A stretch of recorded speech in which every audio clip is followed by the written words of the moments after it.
kanina. Ayan guys, ayan na siya guys. Ayan, luto na siya guys. Aahonin na natin guys, kunin na natin.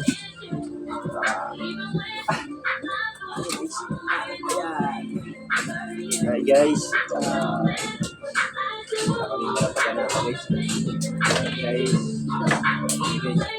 Dito guys.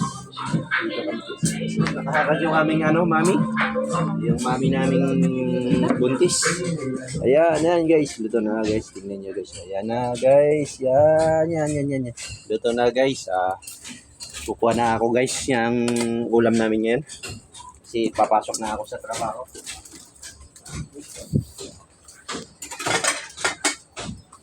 Guys.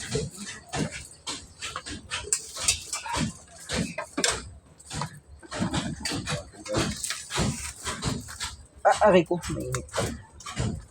Ito guys. Wow guys. Ayan guys. Ayan. Dalhin mo na yung isa pa. Ha? Dalhin mo na. Dadalhin ko daw yung isang buo guys. Ang bait talaga ng wife ko guys. Kita nyo.